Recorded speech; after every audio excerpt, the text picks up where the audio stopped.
Holy Mackinac! Robertson to Domi. Domi scores! Holy Mackinac! Puck stolen away, given up to Robertson. Robertson ahead to Domi. He shoots, scores! Holy Mackinac! He's got his first as a Leaf, and it's a tie game. Lead pass to Tavares over the line. Tavares cuts to the middle. Tavares shoots, scores!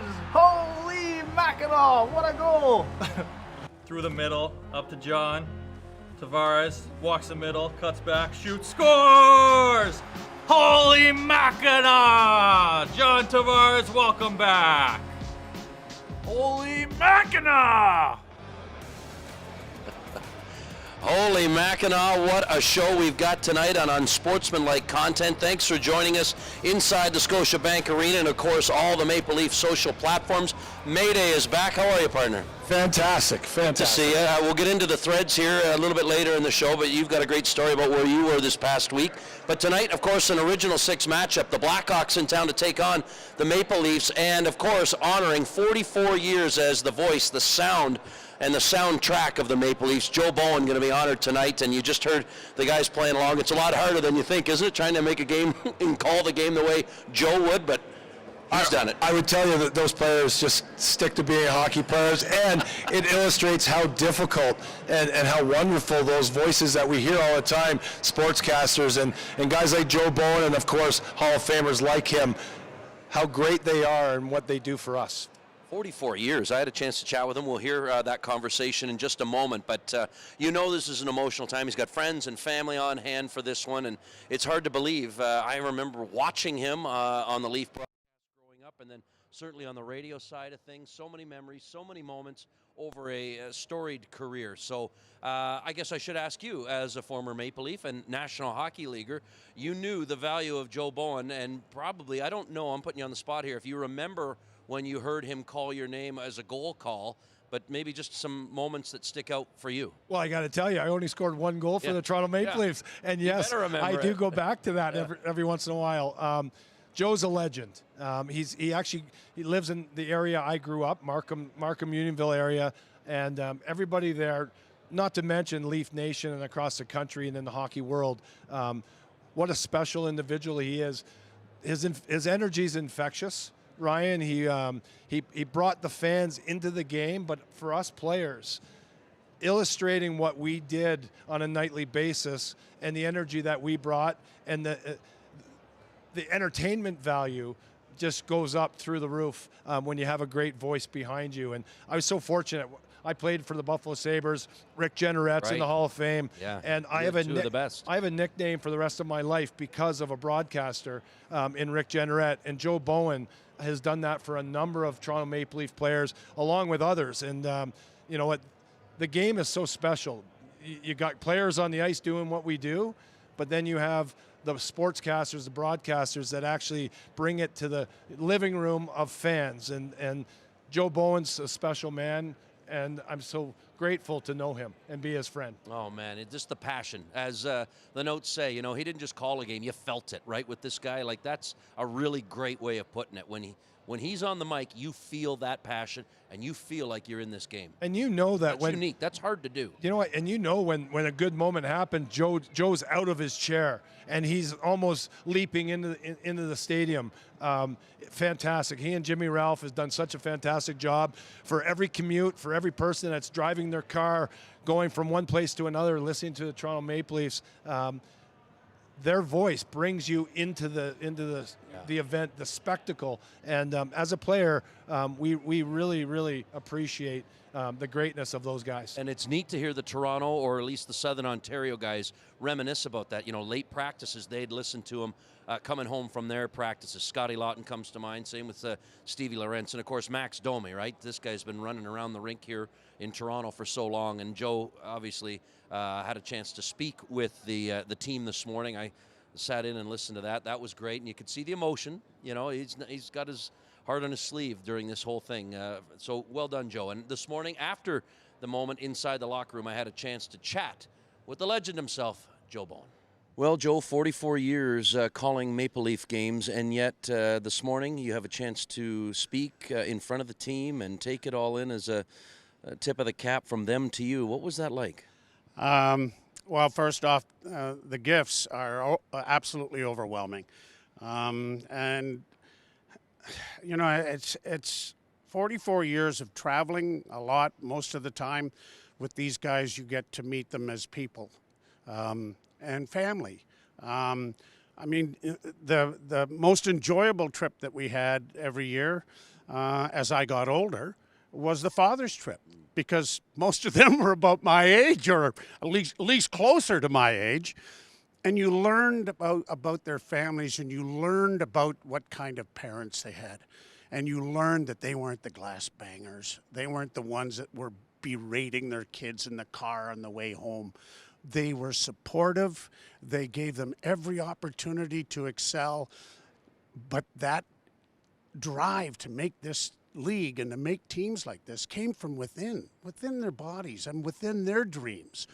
And, you know, in talking with some of the kids from Ontario, maybe we had a small part in that, because while they were driving home from a hockey game or a practice or something, the radio was on, and we were doing the game, and they became Leaf fans, and they became hockey fans, and they had a dream to make themselves better and to actually play and maybe hear their name announced by some idiot like me. And that means a great deal. Did you think it would be as emotional as it was when I looked over and saw you kind of taking it all in? No. I was nervous as hell, to be honest with you. I mean, it's easy to kind of talk about them up there.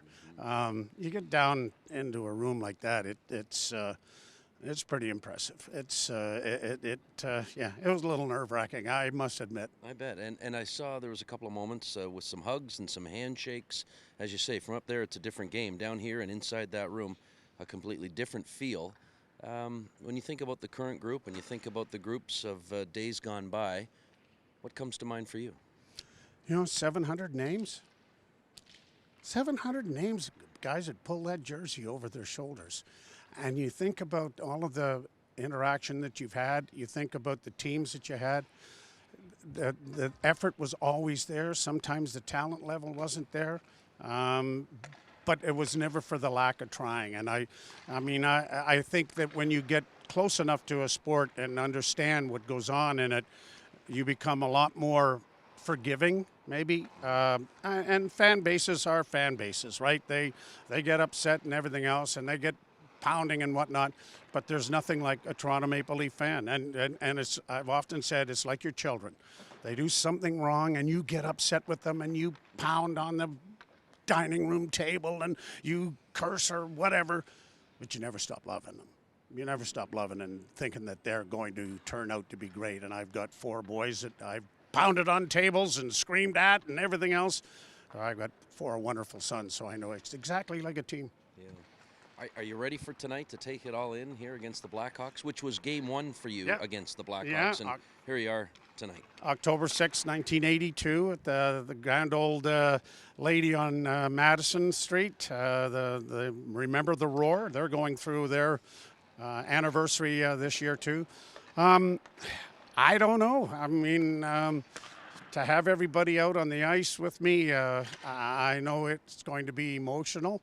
And we'll get through it. And I'm tickled pink that I don't have to work tonight, that my son David's going to pinch hit for me and do the game while we enjoy the festivities and kind of soak it all in. Your favorite Leaf of all time? Oh, who God, no. and why? Wow, Johnny Bower was my idol. Growing up, I wanted to replace him. I wasn't good enough. And then when I got here, I got to meet Johnny Bower and realized that, you know what, he's twice as good a person as he was a player. And to learn that your idol, you can put even higher on a pedestal than what you already had him way up there, was very, very special. But, I mean, so many of the guys that have gone through here, from Ricky Vive, Wendell, Doug Gilmore, Felix Potvin, all of the goalies, Curtis Joseph and Eddie Belfour, Matt Sundin. I mean, I don't think I would ever single out one and just say, but I'd have to say Johnny Bower's at the top and everybody else is tied for second. Are you ready to shut her down, or can you be convinced for one more year? No, I'm ready. We're good. We're good. I've thought about it a lot last season, and I know that it's time. I know I'm not as good as I was. I don't want to have somebody come into the booth and have to tap me on the shoulder and say, you know what, maybe it's time. So I'm good with it. I'm good with the decision. Joe, thanks for the memories. You've got the luck of the Irish. Enjoy tonight. Oh, we will. We'll enjoy it for sure. All right, big thanks to Joe Bowen. More on him throughout the entire evening as the 44-year career is making its way, winding down here after 44 years. Unbelievable. Okay, let's pivot. You may have seen the goggles on the desk. We're going to get into that. Mark DeMontis is here from Canadian Blind Hockey. Welcome. How are you? Doing well. How are you? Good. This is special. Thanks for doing this for us tonight and give us a little bit of a demonstration about what Canadian Blind Hockey is. We've got some video.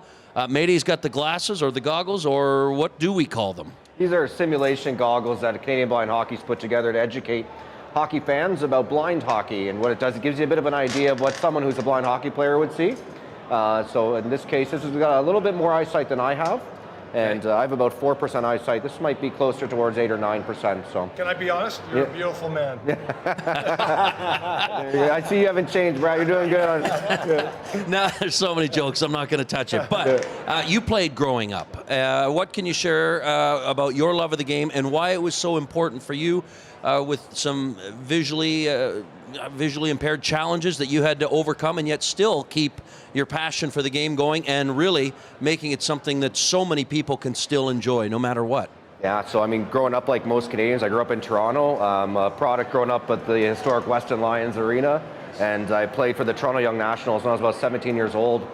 And I unexpectedly just was diagnosed with a rare eye condition called Leber's hereditary optic neuropathy. I ended my goal of and dream of playing in the National Hockey League, my goal of playing NCAA hockey, and pretty much lost everything. My driver's license, my ability to see family, friends, loved ones anymore. Pretty much had nothing left, and then I found out about and was reminded of a blind hockey team in Toronto, the Toronto Ice Owls, that are still around, been around since 1972, and gave me a chance to keep playing the game I love, even despite losing my sight. But I found out something there, guys, that no one was playing blind hockey across Canada, and I needed to do something about it. Made it? Well, it's fantastic. So going through that experience, 17, losing your sight, how is it adapted, and how do you play the game of hockey safely when you're vision impaired? I know I put these glasses on, and I can tell you, very, very difficult. My immediate focus, I can't see, but I with these glasses in particular, and I understand everybody's different, I do have some peripheral vision. Is that what keeps you safe, or is it about sportsmanship and the way you just want to play? You guys are flying out there. Yeah, just playing hockey. There's no different than blind hockey and traditional hockey, aside from a few adaptations we'll get into. Yeah. Still the same love, same passion, same smell we talked about. And but players range. Some players are born visually impaired. Other players lost their sight like I did over their life and their career. A lot of really competitive players, though. And the game's played exactly the same, except for one major modification, which is this puck, guys. Right. So I'll throw on the ground here. Yep. You guys fire away. There you go. Yeah. I'll give you some room. Okay, let Brad take some shots. Everyone in studio to just be careful. Over here? Yeah. Like this? Yeah. No. So the puck's different. It's larger, makes noise. It's metal. There's ball bearings inside of it. And nice pass. There we go. Nets are 1 foot shorter in height. So that means the puck's staying closer to the surface of the ice. That's because all goalies are totally blind. They can't see anything at all. You also have to make one pass in the offensive zone before you're eligible to score, and another whistle will be played. Other than that, it's the same game we still love. And but I use the vision I have, shadows, oftentimes. So going up to players, a lot of times you don't really know who you're going up against, so you're using your body. This is where I feel I'm a little insecure right now. You are. You're Brad May. How do you think I feel? I can feel you. I can feel you in my space. However, I'm looking directly at the puck at this point, but then I lose sight of where my opponent is. So it's no different if I'm beating you. If I'm coming in the zone, and I'm beating you on the outside. That's not going to happen because I got it's the same thing. Yeah, you can, but it's no different than if you're using your body. I'm still feeling your body, obviously, and I'd be protecting the puck no different. Right. But going in on a goalie, it's a real shadow, and a lot of times you don't really know what's going to happen. But when you score, sometimes you know you scored, sometimes someone else tells you you scored, right? Hey, have you guys ever seen this move? Oh yeah, through your feet. There you go. No, what's the growth of the game? Blind Hockey Association. How is that? The start to where we are now and where we're going in the future. Over 15 years ago, there was just a few programs in Canada that were playing, but there was no community. These programs weren't talking to each other. And there was a dream of us to start a Canadian Blind Hockey Association, and that's what exactly we've done for the past 15 years. We've got over thousands of boys and girls who are blind and partially sighted playing the game. The game's grown in Canada, the United States, and abroad. There's international teams now playing, Team Canada, Team USA, and there's a lot more exciting information coming out about international blind hockey that's going to be happening in March, 20th to 22nd here in Toronto, Old Maple Leaf Gardens, Mattamy Athletic Centre.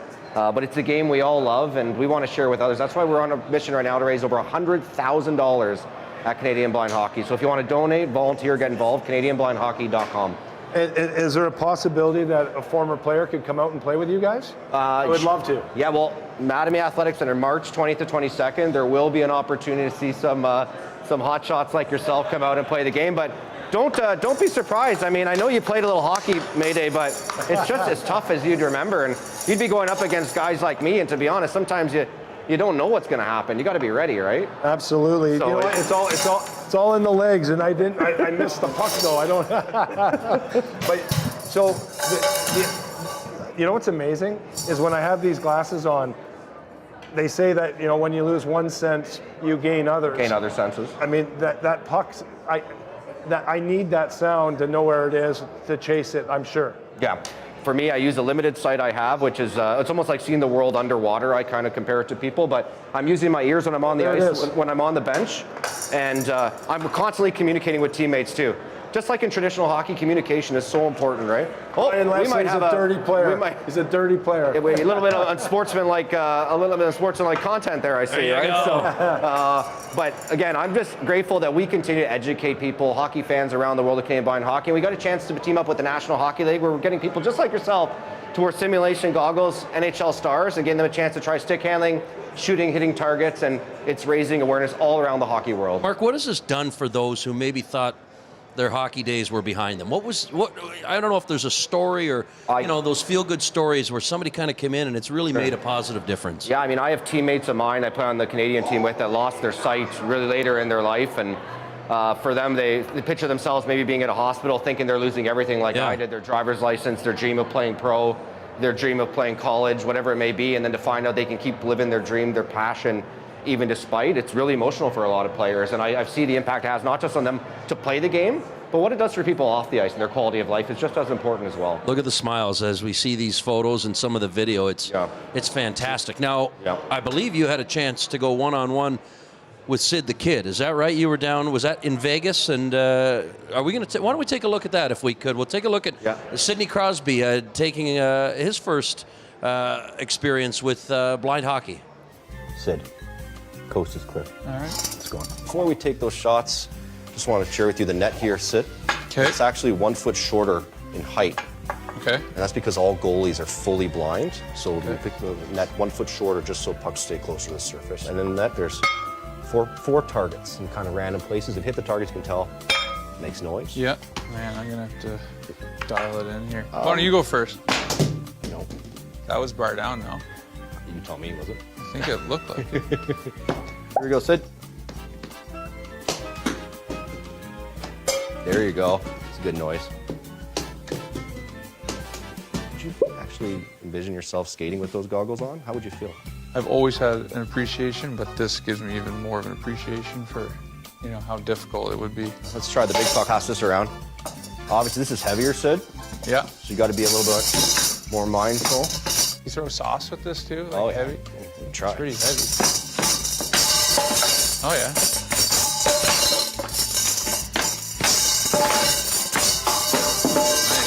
Sid, honestly, thanks so much. Backhand shelf. Thanks for all you do for the game. Oh, thank you. One target. We got one, right? 1 for 4. All right. It's better than going 0 for 4, right? Yeah, exactly. You hit the net every time. That's half the battle, right? I'll take that. All right, what was that like, Mark, for you personally to spend a little time with greatness there? I don't, other than you guys, greatness right here. Yeah, you know what? I don't get nervous too often. I was pretty nervous, and he's everything you think he's going to be. He's kind, he's genuine, he's present. Takes the time. He shakes everyone's hand in the room. I think I saw him climb a ladder to someone in the studio to shake their hand. He's just He's he's as Canadian as you get. Well, the two of you shining a spotlight on a really great cause for so many. I want to thank you, Mark, for coming in, sharing some time, sharing your expertise with us. Good luck with everything here. I have a feeling Mayday may make an appearance. I'm coming in March for sure. Honestly, I'm so inspired by you and what you've done, and I can't wait to inspire the youth and people that maybe aren't aware that this is available. Thanks, guys. We appreciate it. And again, CanadianBlindHockey.com to learn more. Love it. All right, Mark DeMontis, thanks for stopping by. We appreciate it. Why don't we talk a little hockey about the game tonight? Do you want to, what do you think? Amrit, do you want to take a look at some video? Where do you want to go here? Oh, okay. Which... okay. I'm not sure what we're looking at right now, but why don't we talk a little bit about something that after that game, we heard the head coach talk about his leaders needing more from them, and I wonder what kind of message that sends, Mayday, when you've been in locker rooms, plenty of them, where a coach has to single some people out, even publicly. What's the response that you expect tonight as a result? Well, first of all, you have to have thick skin as a player. Yeah. And when you're in a locker room with a bunch of alpha men, trying to win and play the game that we love. I got my mic back here. Sorry. Sorry. So what I was going to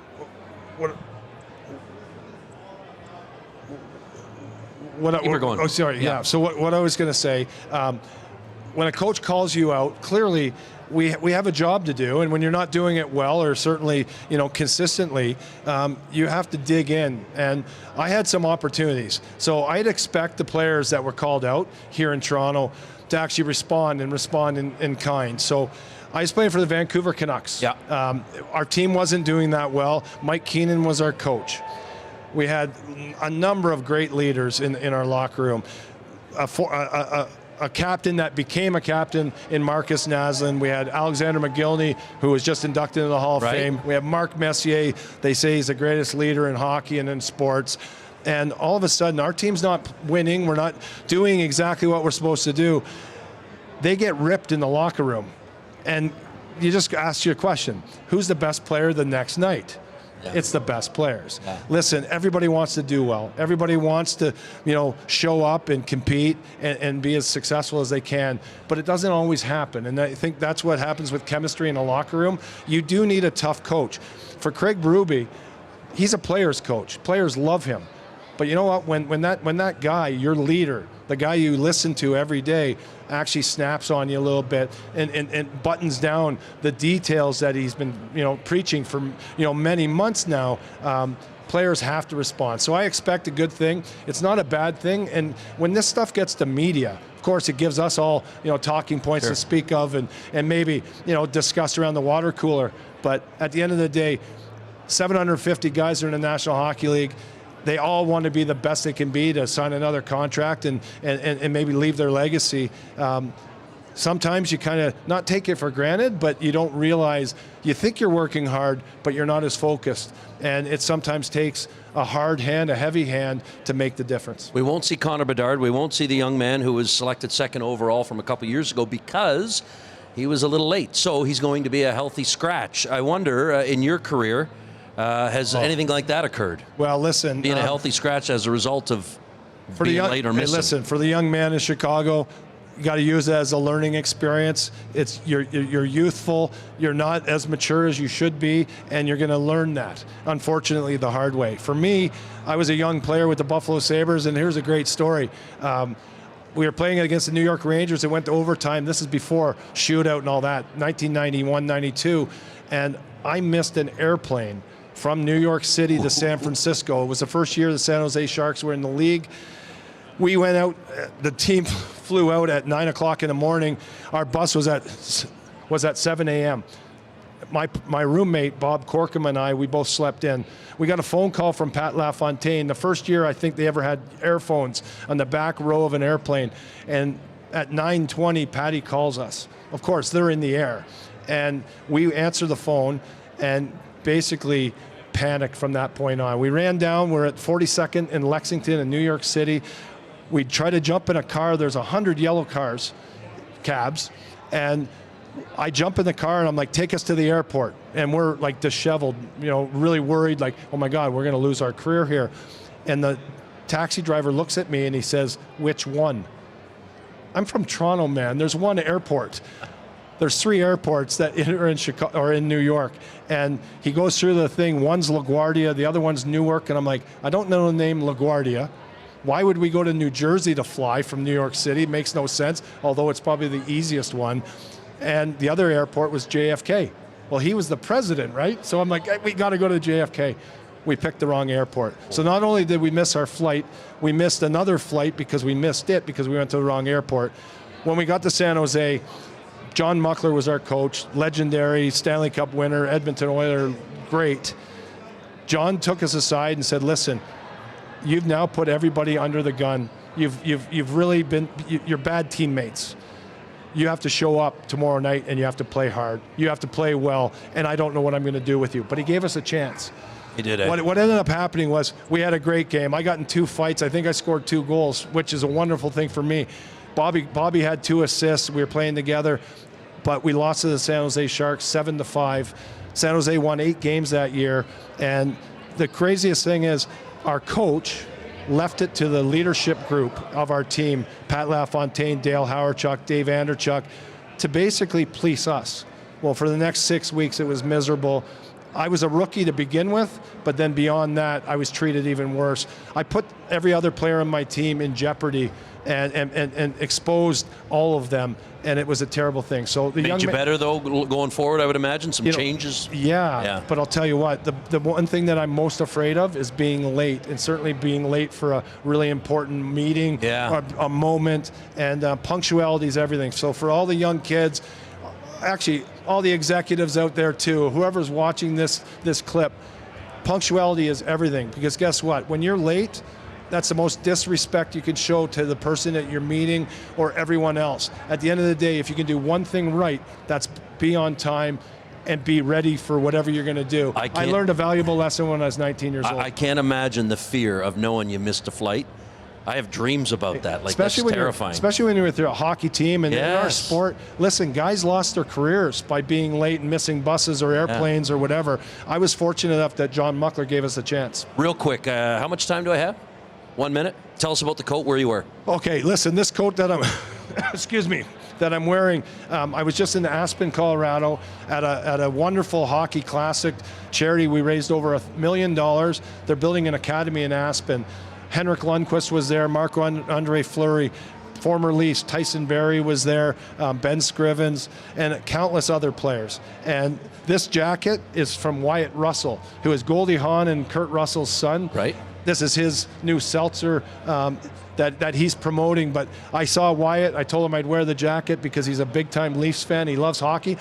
Back in the day when I was training to be a player, Wyatt Russell had a cottage. Goldie and Kurt did up in Muskoka, sure. And Wyatt would be our goaltender with Shane Corson and Darcy Tucker and Steve Yzerman, and we'd shoot on Wyatt. Now that's a show. I owed him this little gift to show him on Leafs Nation, Leafs TV, and if you have a chance, drink Lake Hours. There you go. Seltzer. Shameless. Let's go. I love it. Listen, we want to thank you for coming in. Big thanks to Mark over there and everybody who's playing on the Canadian blind hockey side of things. And we are going to get out of here, but of course it is Joe Bowen being honored tonight. Take a look at all the platforms. You know there'll be lots of it. Holy Mackinac, indeed. 44 years, and man, what a story. So you've got the Blackhawks, you've got the Leafs. It's Original 6. We'll get out of here. Thanks for watching across all Leaf platforms. You've been watching Unsportsmanlike content. You're a legend, Joe. You're a legend.